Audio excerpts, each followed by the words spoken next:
Alright everybody, welcome to today's video. We have a special guest today, Ulla Nilsson, who is an author of this book here, the 1971 Plymouth Cuda, posted through Car Tech. Ulla, welcome to the channel. I appreciate you sitting down with me to discuss your book and your adventures. Thank you. Pleasure to be here. For starters, this book here, this one you authored. And what gave you the inspiration for this book? Who doesn't really love the 71 Cuda? So my inspiration for the book is started a long time ago when I was a kid. The Plymouth Cuda. It has been an inspiration in my life for so long. I guess about 84 I started into the Cudas. And my inspiration for the 71 Cuda book from Car Tech was I was approached by an editor who asked me if I would like to write a book. Of course I refused in the beginning. I'm not an author per se, but the more I thought about it, then I decided that I would accept his offer. So the inspiration for the 71 Cuda only book, it kind of self-guided itself. You only have certain many cars to speak of with the 4 different engines. And the guidelines that were set in front of me for the book, how it should be laid out in detail, was fairly straightforward. I filled in the information from my vast library that I have on Cudas, the smaller amount for the 71 specific items that you might find interesting in the book. And then my personal experience from the mid-80s, every kid's desire growing up in college and obtaining more knowledge through meeting people like yourselves and collectors of these nice cars that invite you to look at their cars or large car shows on a national event, local event. So gaining knowledge through those years helped me write this book. It's amazing how little information was known towards the 80s. We all knew we liked the car, but what about this option, and maybe how many were built with that option or that color? And before you know it, the larger picture gets smaller and smaller, and more details from each section of the book kind of wrote itself, coming from my hands, so to speak. After that, I had met Wes in person, and we discussed the 71 Plymouth Cuda project. I initially was reluctant to sign on. As I mentioned earlier, I'm not really an author, and making my way through English. It's not my first language, but I think we did. I would not have known. Thank you. I think we did well. Wes was a fantastic editor, and I think the book speaks for itself. I actually wrote it for any individual that was interested in a Cuda. From that 14-year-old boy who was walking through the bookstore, saw the cover, and just was enamored with that picture. There's a good friend of mine who owns this car, and it's one of the 2 built for the Canadian specifications. It's a very iconic 1971 Plymouth Cuda. I wrote it for that individual who didn't know anything, what a Cuda was, let alone any details. Perfect. Like the picture, pick up the book. I also wrote it for an individual that likes the Cudas, knows a little bit about it, knows maybe there's different types of engines, displacements, or sport stripes, known as billboard stripes for 71. Some people like to have shaker hoods, options for a cassette player, disc brakes, things that were instrumental for the muscle cars. It was a revolution for some of these Plymouth ideas or Chrysler Corporation. Electronic ignition. Did you know that that was first offered on a 344-speed or manual shift car? What came with it? There was other things. So during the research of this book, through my library and experiences and looking at different cars, I wrote it for that individual that might have been in that same ballpark, knows a lot, doesn't know everything. So hopefully they learned a thing or two. And on the last level, I wrote it for individuals that consider themselves experts, or perhaps are experts on a 71 Cuda.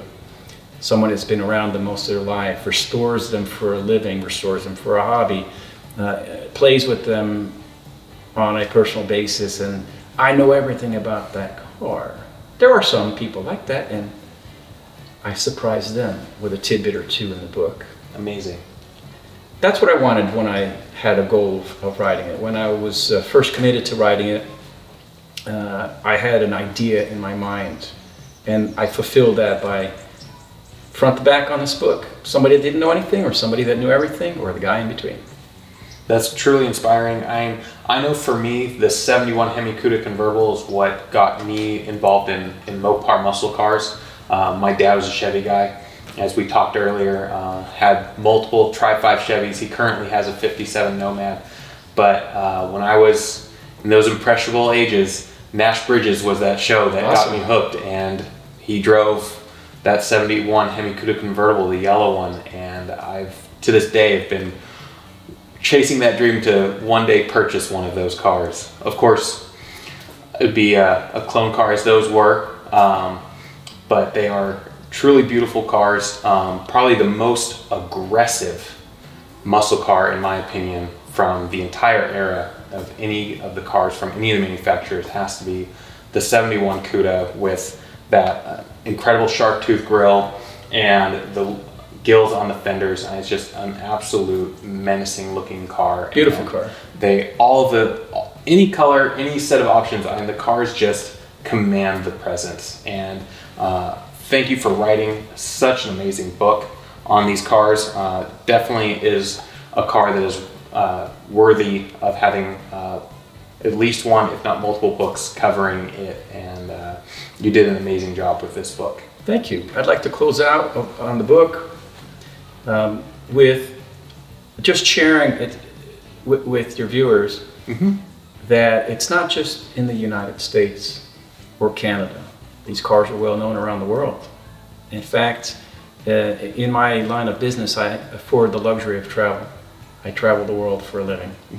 And in so doing, I've reached out to many individuals, full car clubs, almost cities, it seems, of people that love the American muscle car. And I have hand-delivered my 71 Cuda book to many individuals as a gesture of good faith, a kindness gift, thank you for hospitality, when I visit them. And we've become good friends through many different meetings and experiencing what cars they have. I mean, imagine driving around a city like Tokyo in a 70 Plymouth Cuda. Amazing. Or going to Paris, driving around the city of Paris in a 71 Cuda. I am lucky to do so, and I wish to share that inspiration with your viewers. It's not just us here in the United States or Canada. It's worldwide. That's truly amazing. And now something we were discussing earlier was the fact that there is such a huge demand and culture globally for these cars. I mean, we take them for granted here because we grew up around them and they were produced here and the majority of them are here. But we fail to realize that people around the world do love these cars as much as we do. And in some cases, maybe even more so, just because of the rarity of them outside of the States. Oh, absolutely. And what I have compared to the information that is available here in the United States or in Canada, North America continent, I'll just preference that, is the information that's in other countries, Western Europe, Northern Europe, Asia, South Africa, places where I've gone, the information is not readily available. So when you speak about these things, they're enamored by facts and data, just like we are here at home. So if I can share just a little bit of joy for them by handing them a book, sometimes it's a language barrier, but we have apps that translate it real quick. Just use your phone. So it's not just that it's a product that's for sale, and thank you if you're considering buying it, thank the publisher. But it's to me, it's the satisfaction of sharing knowledge that I have with individuals that I haven't met yet. Right. And perhaps that's our common goal when we meet and bond, become friends. My book was published by Cartech. It's currently available on Barnes & Noble, eBay, Amazon, and you can purchase it directly for me. I will also go ahead and put links in the description below for you to be able to reach out and get copies of the book. Well, thank you for your time. Thank you for sitting down with me and sharing your story with all of my viewers out there. I know they're going to love to hear these stories from an author and an expert and an authority on these cars. And I just appreciate all of your time and all of the work that you do. And thank you. Thank you, John, and thank you for listening. All right, so if you liked today's video, of course you guys know what to do. You guys smash that like button, give me that thumbs up, helps me out with that YouTube algorithm. And of course, if you want to see more of my videos in the future with other amazing stories and interviews with amazing people, don't forget to smash that subscribe button down below and ring that notification bell as well. So that way YouTube will keep you up to date with all of the videos I do in the future. And as always, guys, I will see you the next video.